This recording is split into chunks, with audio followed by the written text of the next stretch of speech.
सभी किसान भाई और व्यापारी बंधुओं को मेरा नमस्कार। आज है 26 सितंबर, आप देख रहे हैं कमोडिटी समीक्षा, आपका अपना चैनल। हफ्ते का आखिरी कारोबारी दिन है और इस वीडियो में हम चर्चा करने वाले हैं डिफरेंट एग्री कमोडिटीज के ट्रेड पे कैसा रह सकता है आज का दिन। क्योंकि जिस हिसाब से उठापटक मची हुई है, स्पेशली अगर आप बात करेंगे ग्वार में, मार्केट रिकवर होते हुए दिखा था, फिर फिसलते हुए दिखा है। क्या रह सकता है आगे चल के रुझान और क्या करना चाहिए, आज सारी चीजें डिस्कस करने वाले हैं। साथ साथ हम मसालों के ऊपर बात करेंगे। हल्दी में जिस हिसाब से कल रिकवरी देखने के लिए मिल रही थी, हल्दी का मार्केट आगे चल के कैसा रह सकता है। जीरा में काफी ज्यादा उठापटक मची हुई है और प्राइस कभी ऊपर जा रहे हैं, नीचे जा रहे हैं, काफी वोलेटिलिटी बनी हुई है। धनिया में तेजी जारी है। उसके साथ साथ कैस्टर सीड और कुकुट पे भी बातें करेंगे, मेंथा पे भी बातें करेंगे। तो लास्ट तक आप जुड़े रहेंगे और आगे बढ़ते हैं, स्टार्ट करते हैं कैस्टर सीड के साथ।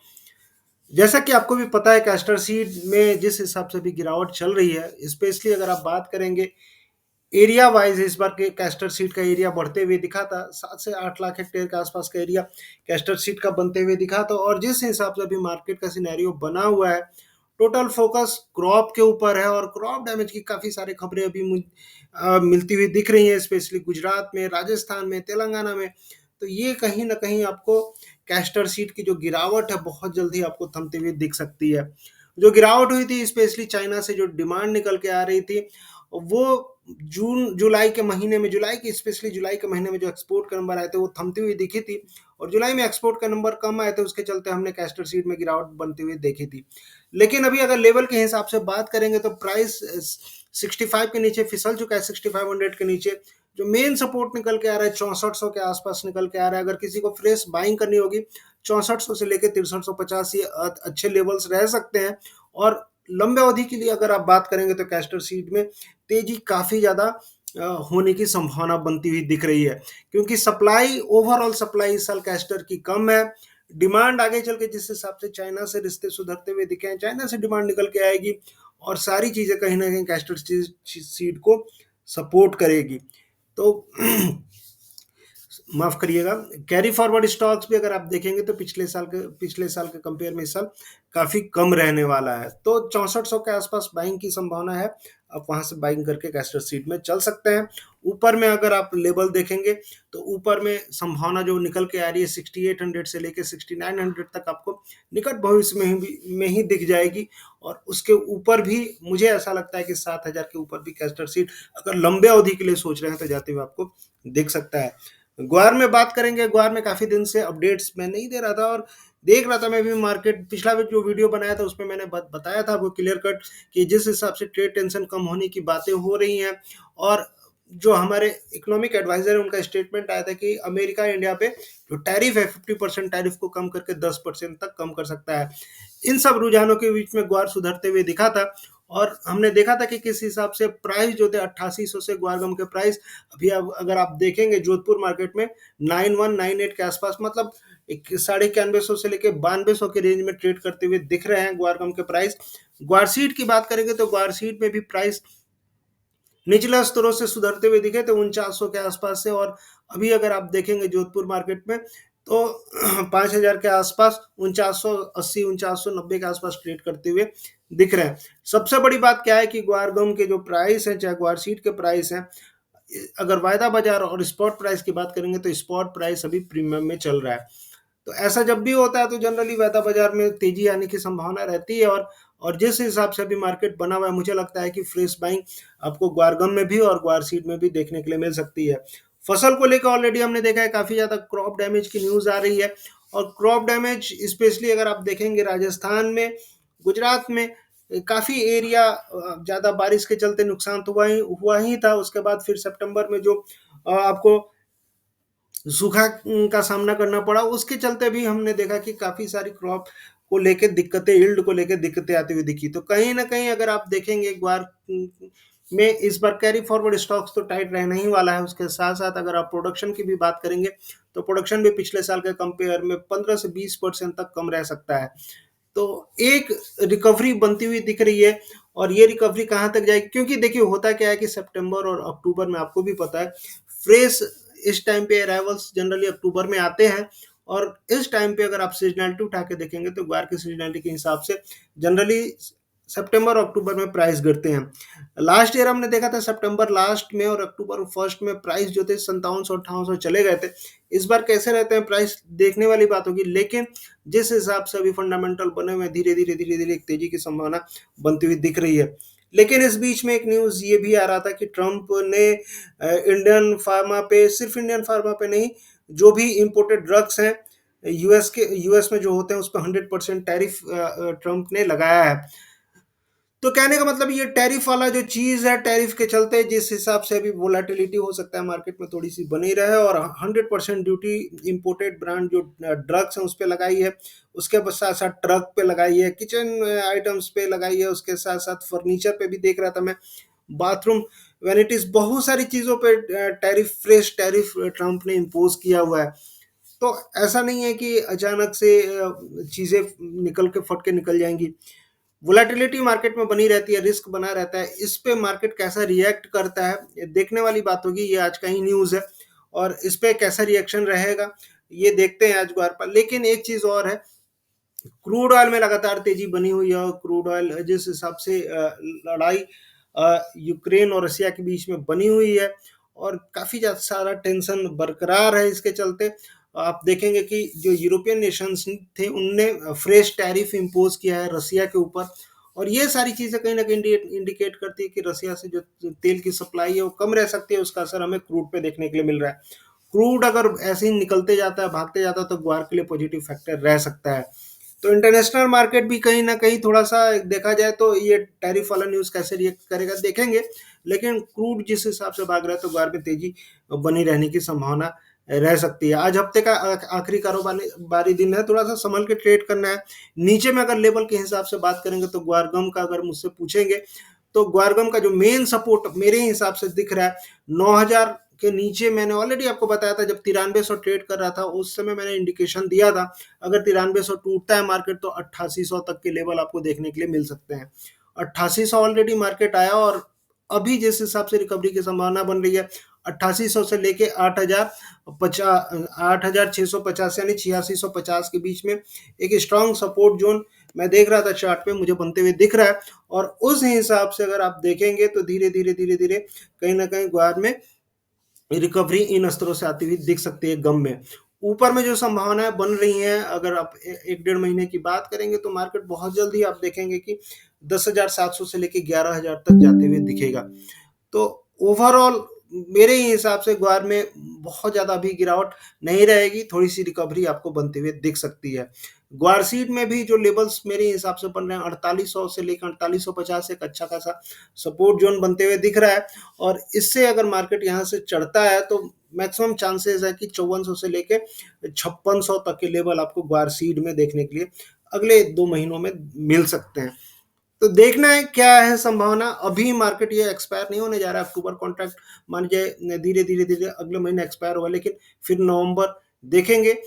धीरे धीरे अभी समय है आपके पास, काफी समय है, अभी तो सीजन जस्ट स्टार्ट होने वाला, अभी नया फ्रेश सीजन स्टार्ट भी नहीं हुआ, तो घबराना नहीं है। देखिए कैसी मंडियों में कैसी आवक आती है, मंडियों में कैसे अरावल्स आते हैं, कैसी ट्रीट होता है मंडियों में, तो सारी चीजें देखने वाली बात रहेंगी। लेकिन जो संभावनाएं बन रही हैं तेजी की धीरे धीरे गुआर में बनती हुई दिख रही हैं।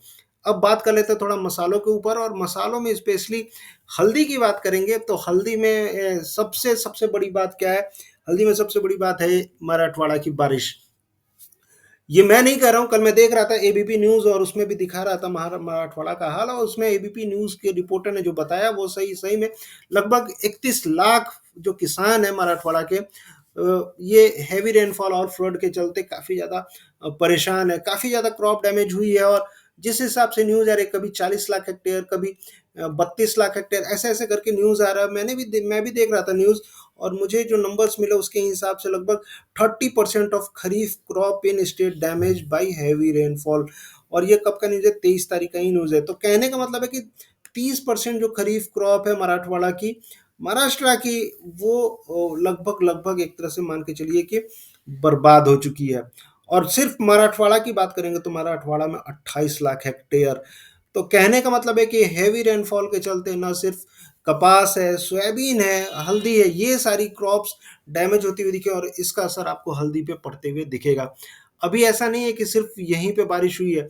एक तरह से अगर आप मैप देखेंगे, मैप उठा के देखेंगे, मैप भी मैं देख रहा था और उसमें दिखा रहा था अगर लास्ट वीक का अगर चार मैप देखेंगे, ये कब से कब का, ये 18 तारीख से लेके 24 नवंबर सितंबर तक का।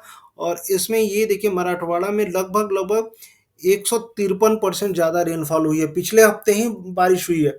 और उसके पहले का भी अगर आप उठा के देखेंगे तो ऐसी ही बारिश हुई है, यानी कि पिछले 15-20 दिनों से लगातार मराठवाड़ा में जो मेजर हल्दी के ग्रोइंग स्टेट जिले हैं, वहां पे आपको बारिश बनती हुई दिख रही है। अगर आप फोरकास्ट की बात करेंगे, आगे चल के क्या संभावनाएं बन रही हैं, वो भी मैंने निकाला था। और उसके हिसाब से अगर आप देखेंगे जो फोरकास्ट निकल के आ रहा है, उसमें भी बताया गया कि अगले 2-4 दिनों में भी काफ़ी ज़्यादा बारिश होने की संभावना आपके मराठवाड़ा में बनती हुई दिख रही है। ये देखिए, very heavy rainfall over Marathwada on 27, और ऊपर में भी लिखा हुआ है 25 से लेकर 28 तक। तो ये अनुमान आपको 2-2 दिन का आते रहता है, 3-3 दिन का आते रहता है, आपको ट्रैक करना है। लेकिन अभी जो है 28 तारीख तक तो हैवी रेनफॉल मराठवाड़ा में दिखा रहा है। ऑलरेडी बाढ़ है और उसके बाद फिर ये इतनी बारिश और होगी अगले 3-4 दिनों तक, तो फिर आप समझ सकते हैं कि स्थिति क्या रहने वाली है। तो ये सारी चीज़ों को देख के हल्दी में सपोर्ट बनते हुए दिख रहा है, और धीरे-धीरे हल्दी के भाव हैं वो सपोर्ट लेते हुए दिख रहे हैं। आपको क्या लगता है कि 12,000 के नीचे हल्दी के भाव जाने चाहिए? मार्केट में बहुत सारे लोग ऐसे भी हैं जो बोल रहे हैं कि हल्दी के भाव 8,000 चले जाएँगे, 10,000 चले जाएँगे। ऐसे भी लोग बैठे हुए हैं, लेकिन मुझे नहीं पता ये किस आधार पे बोल रहे हैं। लोग फंडामेंटल क्यों नहीं ट्रैक करते? लोगों का कहना है कि क्रॉप ज़्यादा है। क्रॉप कैसे ज़्यादा है? कल जो एक्चुअल में अगर ट्रैक करता होगा चीज़, उसको पता है मराठवाड़ा में इस साल जून जुलाई में बारिश ही नहीं हुई थी। जो भी बुआई हुई, जो भी सोइंग हुई, सब डिले हुई, सब लेट से हुई। बहुत सारे किसान लगा भी नहीं पाए, दूसरे-दूसरे क्रॉप पे शिफ्ट करते चले गए। तो ऑलरेडी हमने जून जुलाई में लेट सोइंग देखी, उसके बाद फिर अगस्त में हैवी रेनफॉल देखी, सितंबर में हैवी रेनफॉल देखी। तो कहने का मतलब है कि जो जिस हिसाब से रेनफॉल, जिस हिसाब से बारिश इस साल गिरी है, क्रॉप डैमेज तो होना तय है। और एरिया भी इस बार, मैं बार बार बोल रहा हूँ इस चीज़ को, हल्दी का एरिया इस बार कम है। ये जो नैरेटिव मार्केट में फैला हुआ है कि एरिया ज़्यादा है, अब दूध का दूध पानी का पानी होगा आगे चल के, लेकिन ओवरऑल हल्दी की फसल मेरे हिसाब से इस साल काफ़ी ज़्यादा डैमेज रहने वाली है। दूसरी चीज़ क्या है कि फेस्टिव डिमांड अभी आपको स्टार्ट होने वाले हैं। जिस हिसाब से दशहरा स्टार्ट हो गया, आगे चल के दिवाली है, उसके बाद शादियों का मौसम है। ये सारी चीज़ें कहीं न कहीं फंडामेंटली हल्दी को सपोर्ट करती हुई दिखेंगी। चार्ट में अगर आप बोलेंगे कि एनसीडीएक्स के हिसाब से चार्ट काफ़ी नीचे जा रहा है और ये हो रहा है, ठीक है, चार्ट अपने जगह पे रहता है, फंडामेंटल अपने जगह पे रहता है। फंडामेंटल धीरे-धीरे जब चेंज होते जाते हैं, उस हिसाब से चार्ट भी चेंज होते जाता है। चार्ट कोई ब्रह्मा की लकीर नहीं है, ब्रह्मा की लकीर इस दुनिया में कुछ भी नहीं रहता है, ठीक है? जैसे-जैसे मार्केट, मान लीजिए अगर अभी जो लोगों को लग रहा है 12,400, 12,500 उसके ऊपर निकलता है, मान लीजिए मार्केट 13,000 के ऊपर निकल गया, 13,700 के ऊपर निकल गया, तो जो लोग अभी सेल में बैठे हुए हैं, सब बाय में बैठ जाएँगे और फिर वही चार्ट आपका पॉजिटिव हो जाएगा। तो धीरे-धीरे देखते हैं, लेकिन जो संभावनाएँ बन रही हैं अगले 2-4 दिनों में, मुझे लगता है कि हल्दी बहुत जल्दी आपको 13,000 के ऊपर जाते हुए दिख रही है। तो जो भी गिरावट हो रही है 12,000 के आस-पास, खरीदारी के मौके आपके लिए हल्दी में बनते हुए दिख रहे हैं, उस हिसाब से आपको खरीदारी करके चलनी चाहिए। नीचे में 11,800 का लेवल आपके लिए सपोर्ट रह सकता है। हताश नहीं होना है, बस फंडामेंटली देखिए, जब तक मार्केट बना हुआ है, धीरे-धीरे ही तेज़ी, थोड़ी-थोड़ी तेज़ी करके आ ही रहा है। आगे चल के जो सर्किट लगेगा, फिर एंट्री का मौका भी आपको नहीं मिलेगा। तो उस हिसाब से मन रखिए, हल्दी में घबराने वाली बात नहीं है। जीरा की बात करेंगे, जीरा में वोलेटिलिटी बनी हुई है, और वो ऊंझा मार्केट में मैं देख रहा था, ऊंझा मार्केट में प्राइस थोड़े से फिसलते हुए दिखे थे 19,300 के आसपास। लेकिन जो सपोर्ट बना हुआ है, अगर आप फायदा बाजार की बात करेंगे, अक्टूबर कॉन्ट्रैक्ट जो सपोर्ट बना हुआ है 19,220 के आसपास का सपोर्ट बना हुआ है। उसके नीचे अगर मार्केट जाता है तो 19,100 का नेक्स्ट सपोर्ट है। तो कहने का मतलब है कि जो रुझान है धीरे धीरे आप पॉजिटिव होते हुए देखेंगे। फेस्टिव डिमांड इसमें भी निकल के आएगी। सप्लाई पिछले साल के कंपेयर में धीरे धीरे कम है, और काफ़ी ज़्यादा कम आगे रहने की संभावना है। स्टॉक्स काफ़ी ज़्यादा कम रहेंगे, एक्सपोर्ट की डिमांड निकल के आएगी। ये सारी चीज़ें जीरा को सपोर्ट करते हुए दिखेंगे। तो जीरा में जो भी गिरावट है, अभी खरीदारी करके चलना है। जब तक मार्केट 19,000 के ऊपर है, संभावना है जीरा में तेजी की बनी हुई है। ऊपर में 20,000 से लेके 21,400 के लेवल आपको बहुत जल्दी देखने के लिए मिल सकते हैं। अभी अगर आप आज की बात करेंगे, जो चार्ट पे ट्रेड करते हैं, डेली बेसिस पे ट्रेड करते हैं, उनके लिए जो सपोर्ट है, वो सपोर्ट 19,220 के आसपास रहेगा, और ऊपर में जो संभावना है टारगेट, ऊपर में 19,700 के आसपास आप लेके चल सकते हैं। धनिया की बात करेंगे, धनिया में जिस हिसाब से मार्केट में तेजी का माहौल है, कोटा मार्केट 8300 के ऊपर ट्रेड कर रहा है, 8350 के ऊपर। अगर आप डोमेस्टिक मार्केट की बात करेंगे, कोटा मार्केट की बात करें, चाहे अगर आप गोंडल मार्केट की बात करें, तो तेजी लगातार बनी हुई है। सप्लाई को लेके काफी सारी बातें हो रही है, सप्लाई कम है मार्केट में, और जिस हिसाब से हैवी रेनफॉल हुई है उसके चलते भी सप्लाई डिस्ट्रप्शन की खबरें आती हुई दिखी हैं। अभी यूक्रेन और रशिया में भी जो लड़ाई चल रही है, इसका भी असर आपको कहीं ना कहीं धनिया के मार्केट पर पड़ते हुए दिख रहा है। और इस साल इस हमने देखा है कि एक्सपोर्ट भी काफी बेहतरीन पिछले 3 महीने से आते हुए दिख रहे हैं। लगभग 5,000 टन के आसपास का एक्सपोर्ट मंथली बेसिस पे बनते हुए दिख रहा है। ये सारी चीजें धनिया को सपोर्ट करी हैं, और आगे चल के आप धनिया में और तेजी देख सकते हैं। लेकिन एक चीज और है, जो भी गिरावट हो रही, गिरावट का वेट करें, एंटर करने की कोशिश करें। अभी जो सपोर्ट बनते हुए दिख रहा है 8250 के आसपास बनते हुए दिख रहा है, और उसके नीचे अगर मार्केट जाता है तो 7900 तक की संभावना रहेगी। तो ये लेवल्स आपको ध्यान में रखिए, और इन स्तरों से आपको खरीदारी करके चल सकते हैं। ऊपर में जो संभावना आ रही है 8500 पहले तो है, उसके बाद 8500 निकलता है तो 8800, और 8800 के बाद 9300। तो संभावनाएं काफी हैं धनिया में इस बार, और धनिया इस साल काफी बेहतरीन कमोडिटी बन के निकल सकती है, और निकल भी रही है। और जिस हिसाब से मार्केट फंडामेंटल सारी चीजें, आप बहुत जल्दी धनिया देखेंगे कि 9000 के ऊपर ट्रेड करते हुए दिख सकती है। वहीं अगर आप छोटी इलायची की बात करें, छोटी इलायची में काफी सारे जानकार मार्केट में ये बता रहे हैं कि जिस हिसाब से अभी सिनेरियो बना हुआ है, क्रॉप काफी कम होने की संभावना बनती हुई दिख रही है। क्योंकि जिस हिसाब से बारिश हो रही है, आपके अगर केरला की बात करेंगे, चाहे ग्वाटेमाला में बात करेंगे, इंडोनेशिया में, मौसम को लेके काफी सारी चीजें निकल के आ रही हैं, और ये कहीं ना कहीं क्रॉप को पीछे ढकेल रहा है, क्रॉप के नंबर्स कम करते जा रहा है। इस बार अराइवल्स काफी ज्यादा निकल के आए हैं। अगर आप देखेंगे मार्केट में 1 लाख केजी के ऊपर के अराइवल्स आपको बने हुए हैं, ऑक्शन जो होती है छोटी इलायची की। और जो प्राइस है धीरे धीरे देखेंगे, ज्यादा सप्लाई के चलते जो लेवल्स 2600-2700 दिख रहे थे कुछ दिन पहले, वो खिसक के 2500 के नीचे आ गए हैं, और 2450 के नीचे, 2400 से लेकर 2450 के बीच में ट्रेड करते हुए दिख रहे हैं। अभी ये जो टाइम रहता है, इस टाइम पे फ्रेश सप्लाई ग्लोबल मार्केट से भी आती है, इंडिया से भी आनी शुरू हो जाती है, और इसका असर आपको छोटी इलायची में पड़ते हुए दिख रहा है। अभी जो संभावना निकल के आएंगी मेरे हिसाब से, जो भी गिरावट होगी, मान के चलिए 2300 से लेके 2200 तक, ये एक तरह से सपोर्ट जोन की तरह काम करेगा, और यहाँ से आप री एंट्री मार्केट में कर सकते हैं। ओवरऑल सेंटिमेंट जो बना हुआ है छोटी इलायची में तेजी का है, और जो भी गिरावट हो रही है इसमें आपको एंट्री करने की कर सकते हैं। एक्सपोर्ट के हिसाब से देखेंगे तो छोटी इलायची चाहे बड़ी इलायची का एक्सपोर्ट इस साल काफी बेहतरीन हो रहा है। नेपाल से लगातार बड़ी इलायची की सप्लाई धीरे धीरे बढ़ती जा रही है, और इसके चलते बड़ी इलायची में भी हमने देखा है थोड़ा सा दबाव मार्केट फेस कर रहा है। लेकिन अगर आप गैंगटॉक मार्केट की बात करेंगे, तो गैंगटॉक मार्केट में जो ऑप्शन होता है उसके हिसाब से जो सपोर्ट बना हुआ है, सपोर्ट मेरे हिसाब से 1350 से लेकर 1300 का बना हुआ है, और उसको देखते हुए मुझे लगता है कि उन स्तरों से खरीदारी आपको बड़ी इलायची में भी बनती हुई दिखेगी। तो जो भी गिरावट हो रही है, गिरावट में खरीदारी का मौका देखें। एग्रेसिव बाइंग इन स्तरों पे बड़ी इलायची छोटी इलायची में आपको नहीं करना है। जिनको और ज्यादा जानकारी चाहिए वो मुझसे डायरेक्टली जुड़ सकते हैं, इन दोनों कमोडिटीज पे मुझसे पूछ सकते हैं क्या रह सकता है मार्केट।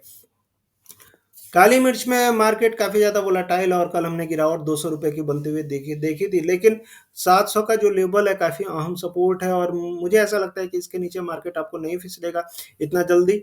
और ऊपर में जो संभावना ऑलरेडी मैंने काफी दिन से आपको बताया कि 740 742 तक के लेवल आपको बनते हुए दिख सकते हैं। कुक्कुट में बात करेंगे, कुक्कुट में जो सिनेरियो अभी बना हुआ है, अभी फ्रेश क्रॉप आने वाली है कॉटन की, और जिस हिसाब से अभी मार्केट में न्यूज चल रही थी, काफी सारी क्रॉप डैमेज हुई थी, लेकिन उसके बावजूद भी जो प्राइस है काफी नीचे ट्रेड करते हुए दिख रहे हैं। धीरे धीरे आप देखेंगे कॉटन की फ्रेश सप्लाई मार्केट में आएगी, उसका असर आपको कुक्कुट में पड़ते हुए दिख सकता है। नीचे में जो लेवल्स मेरे हिसाब से अगर आप देखेंगे, अभी 2900 के नीचे जो मार्केट फिसला है, धीरे धीरे गिरावट आपको बढ़ती हुई जाएगी, और फ्रेश सीजन में जो मेन सपोर्ट बनते हुए दिख रहा है 2770 2780 के आसपास बनते हुए दिख रहा है। जो भी बाउंस बैक होगा वहां से सेलिंग प्रेशर आपको कुक्कुट में भी बनते हुए दिख सकता है। फ्रेश खरीदारी के लिए काफी एग्रेसिव आपको नहीं रहना है इन स्तरों पे, थोड़ा सा वेट एंड वॉच करें, और जो 2770 2800 के आसपास लेवल मिलता है तो उन स्तरों पे आपको खरीदारी करनी चाहिए। मेंथा ऑयल की बात करेंगे, तो अगर पर्टिकुलरली आज के सेशन की बात करेंगे तो थोड़ी सी बढ़त आपको और जारी रह सकती है, और मार्केट जो है 1000 998 से लेके 1000 तक जाते हुए दिख रहा है। उन स्तरों से आपको बिकवाली बनती हुई दिखेगी। लेकिन अगर आप कोई मार्केट में फ्रेश सौदा लगाने के लिए सोच रहा है, तो जो भी गिरावट होती है, मान के चलिए अगर आपको 976 977 के आसपास के लेवल मिलते हैं, वहां से खरीदारी, और ऊपर में 1000 तक की संभावना आपको बनती हुई दिख रही है। तो मेंथा ऑयल में काफी ज्यादा वोलेटिलिटी बनी हुई है, लेकिन जो रुझान है अभी तेजी का ही रहेगा, क्योंकि इस साल प्रोडक्शन काफी ज्यादा कम था, उसका असर हमको मेंथा पे बनते हुए दिखा है। तो उस हिसाब से आपको अपने मेंथा ऑयल में रणनीति रखनी चाहिए। चना की बात करेंगे, चना में लगातार गिरावट जारी है, और मैं देख रहा था दिल्ली मार्केट 5700 के आसपास, 5700 के आसपास आते हुए दिखा था। धीरे धीरे मार्केट ओवरसोल्ड होते जा रहा है। हो सकता है मार्केट यहाँ से और 50-100 रुपए गिरे, लेकिन यहाँ से जो भी गिरावट होगी, एक खरीदारी के मौके आपको मिलते हुए दिखेंगे। मार्केट धीरे धीरे एमएसपी के नीचे फिसलते हुए दिख रहा है, और बहुत जल्दी आप देखेंगे कि इन स्तरों पे जो स्टॉकिस्ट है, जो खरीदार हैं, वो एक्टिव होते हुए दिखेंगे। तो 5600 का जो लेवल है, 5600 5700, ये जो लेवल है, काफी अट्रैक्टिव लेवल आपके लिए, चना के लिए रह सकता है, और आगे चल के काफी सारी डिमांड आपको निकलती हुई दिखेगी, और ये सारी चीजें कहीं ना कहीं चना में के प्राइस को सपोर्ट करेंगी। तो जो भी गिरावट हो रही है, फ्रेश खरीदारी के मौके आपके लिए हैं, इन स्तरों पर आप खरीदारी करिए। नीचे में एवरेज जो बाइंग है, आपको 5600 से लेके 5550 तक की रखनी चाहिए। इन स्तरों तक आपको खरीदारी करके चलना चाहिए चना में। चना का ये बेस्ट टाइम है। आगे चल के आप देखेंगे शादियों का सीजन है, बेसन की डिमांड निकल के आती है, काफी सारी डिमांड निकल के आती है, और इसके साथ साथ इंपोर्ट ड्यूटी को लेके भी बातें हो रही हैं। इंपोर्ट ड्यूटी पल्सेस पे जो फ्री इंपोर्ट हो रहा है पोलीमीटर का, उसको रोका जा सकता है। बहुत सारी चीजें हैं जो आपको आगे देखने के लिए मिलेंगी, तो उन पे आपको ध्यान में रखना चाहिए। सरसों की बात करेंगे, तो सरसों में अभी जो सिनेरियो बना हुआ है, ग्लोबल मार्केट को लेके काफी सारी उठक पटक देखने के लिए मिल रही है। अभी जो है सप्लाई साइड से, सप्लाई का सीजन है आपका। अगर यूएस की बात करेंगे, फ्रेश सोयाबीन क्रॉप, इंडिया की बात करेंगे, आगे चल के जो सोयाबीन की क्रॉप है, नई सोयाबीन की क्रॉप आनी शुरू होगी। उसी तरह सनफ्लावर सीड भी यूक्रेन और रशिया से आने शुरू हो जाएंगे। और उसके साथ साथ अगर आप देखेंगे, जिस हिसाब से अभी मार्केट में सिनेरियो बना हुआ है, काफी सारी उठापटक, तो कहने का मतलब ये है कि सरसों में मेरे हिसाब से थोड़ी सी गिरावट और रह सकती है। 7000 तक भाव आपको आते हुए दिख सकते हैं। फिर लंबे अवधि की अगर आप बात करेंगे, तो फिर वहां से आपको खरीदारी के मौके बनते हुए दिखेंगे। ओवरऑल अगर आप देखेंगे, तो 7800 7500 से लेकर 7800 के तक के लेवल आपको सरसों में देखने के लिए मिल सकते हैं। लेकिन टोटल फोकस अभी ग्लोबल मार्केट के ऊपर रहेगा, क्या ग्लोबल मार्केट में सिनेरियो चल रहा है। क्योंकि जिस हिसाब से अगर आप देखेंगे, जो पिछले 2 दिनों से गिरावट देखने के लिए मिली थी, जब अर्जेंटीना ने एक्सपोर्ट टैक्स हटाया था, और उसके बाद हमें ऑयल सीड सेक्टर में काफी सारी गिरावट देखने के लिए मिली थी। लेकिन फिर से एक्सपोर्ट टैक्स को रिज्यूम कर दिया गया है, डाल दिया गया है, जिसके चलते फिर से प्राइस रिकवरी देखने के लिए मिल रही है। तो वोलेटिलिटी जारी रहेगी, लेकिन फंडामेंटली अगर आप देखेंगे, तो जिस हिसाब से मार्केट अभी ट्रीट कर रहा है, मुझे लगता है थोड़ी सी गिरावट अभी आपको बनती हुई दिख सकती है। तो ये था एग्री कमोडिटीज पे मेरी राय। बहुत सारी चीजें मैं कवर नहीं कर पाया, जो मैं सोच रहा था कवर करने के लिए, समय का अभाव रहता है, और जिसके चलते मैं काफी सारी चीजें कवर नहीं कर पाता हूँ। अगर आप फ्रेश बाइंग करना चाह रहे हैं, चाहे किसी भी कमोडिटी में ट्रेड करते हैं, कोई भी मन में डाउट है, तो बेझिझक आप इस नंबर पे मुझे कॉल कर सकते हैं, मैसेज कर सकते हैं। कोशिश करूंगा कि मैं आपकी हेल्प कर सकूं, स्पेशली जो भी मसालों के व्यापारी हैं, किसान हैं। और बेझिझक इस नंबर पे मैसेज करिए, कॉल करिए, और ज़्यादा जानकारी के लिए जुड़िए। ठीक है, ज़्यादा जानकारी के लिए जुड़िए, क्योंकि व्यापार आपका है, और सही जगह पे एंट्री और सही जगह पे एग्जिट काफ़ी सारे मायने रखता है। और इसके साथ साथ एक चीज़ मैं और कहूँगा कि यूट्यूब पे जो पेड मेंबरशिप है, उसको भी आप ज्वाइन करके चल सकते हैं, काफ़ी सारे लोग। तो हो सकता है कि काफ़ी सारे ऐसे वीडियो हैं जो मैं सिर्फ पेड मेंबरशिप के लिए बनाऊं, तो वो भी चीज़ आप देख के आप जुड़ सकते हैं। जैसे हल्दी समीक्षा है, ग्वार समीक्षा है, कई सारी चीज़ें बनी हुई हैं। आप जाके यूट्यूब पे सर्च करिए मेरे चैनल पे। तो ये रहा एग्री कमोडिटीज़ पे मेरी राय। आपको कैसी लगी आप बताएंगे, और ऐसी वीडियो मैं आप लोग के लिए लेके आते रहूँगा। और ज़्यादा से ज़्यादा लाइक करें और सब्सक्राइब करें, और ज़्यादा से ज़्यादा लोगों तक इसको पहुँचाएँ। तो इससे होगा क्या कि आपका भी एक तरह से ज़्यादा सही जानकारी लोगों तक पहुँचेगी, और मेरा भी रीच बढ़ेगा। तो फिर मिलते हैं फिर नेक्स्ट वीडियो में, तब तक के लिए थैंक यू, जय हिंद, धन्यवाद।